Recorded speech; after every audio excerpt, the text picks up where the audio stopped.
Okay, I mixed ground meat with mamacitas, and I'm getting ready to put them in the canner, which is waiting for me. A note to my listeners: use clean jars, fill them with half-cooked meat and the juice too. Wipe the rims with paper towels and vinegar. It cuts the grease for a good seal. Don't place seals on until your water in the canner is a tad warm to match the temperature of your meat, or they will prematurely seal. When warm, place seals and rings on jars and jars in the canner. Put the lid on a canner and boil until it steams. Count 10 minutes after it begins to steam, a hard steam. Place the regulator on and turn your stove down a little bit when the regulator dances. We call it the hula dancer. When a hula dancer dances, you could turn your stove down a little bit. 45 minutes for pints and 90 minutes for quarts.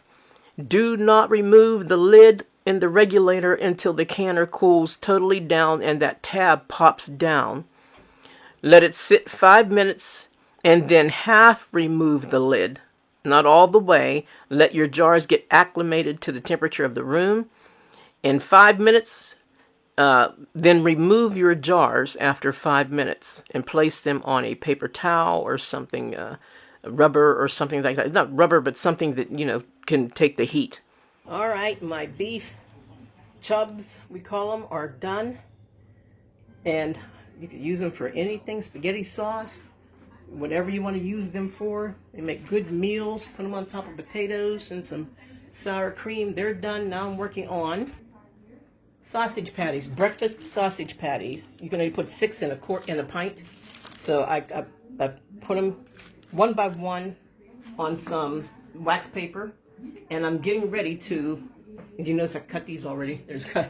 I'm getting ready to do these now, and I'll show you what they look like when I'm done.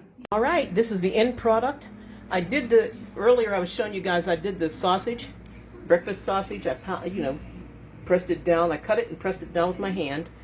And I put in paper in between each one, and I think there's about 8 in these quarts. You can only put 6 in pints. I remember that. I put 8 in these ones, and as you see the juice came up a little bit. So you don't want to put too much in your pints if you're using pints. And this was just some chicken I had sitting in the refrigerator, and I decided to can it. If you can see, it just came out the canner. It's still processing. I decided to can it, and that was my canning for the last 24 hours. God bless, and thanks for watching.